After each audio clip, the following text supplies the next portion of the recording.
Pernahkah Anda berpikir bahwa bumi yang kita diami ini sebenarnya berbentuk datar? Apakah kita pernah benar-benar mengetahui bahwa bumi ini bulat? Mungkin Anda pernah melihat gambar bumi dari majalah, televisi, ataupun internet. Tapi apakah Anda pernah berpikir bahwa semua itu hanyalah rekayasa semata, sebuah konspirasi besar? Tapi untuk apa? Walaupun mungkin tujuan utama mereka hanya berspekulasi.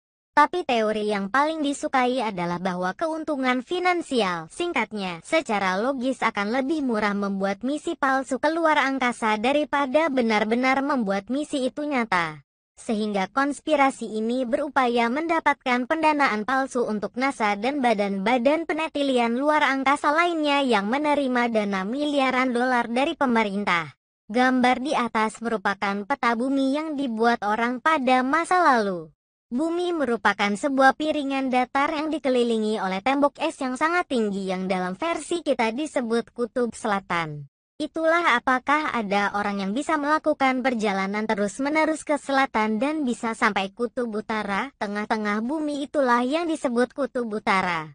Dan bagian selatan adalah dinding-dinding es. Bila Anda berjalan dengan kompas ke arah timur, Anda akan kembali ke tempat semula karena sebenarnya Anda hanya mengelilingi bumi dengan pusat di kutub utara. Matahari dan bulan masing-masing berdiameter 32 mil.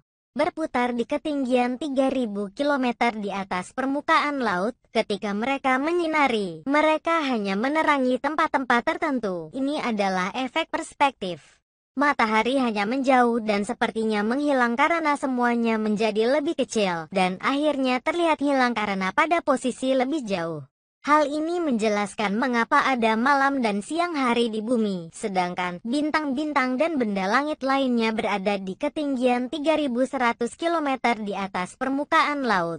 Bagaimana dengan gravitasi bumi? Sebenarnya bumi tidak mempunyai gravitasi. Bumi beserta benda langit lainnya secara bersama-sama bergerak ke atas dengan percepatan 1G.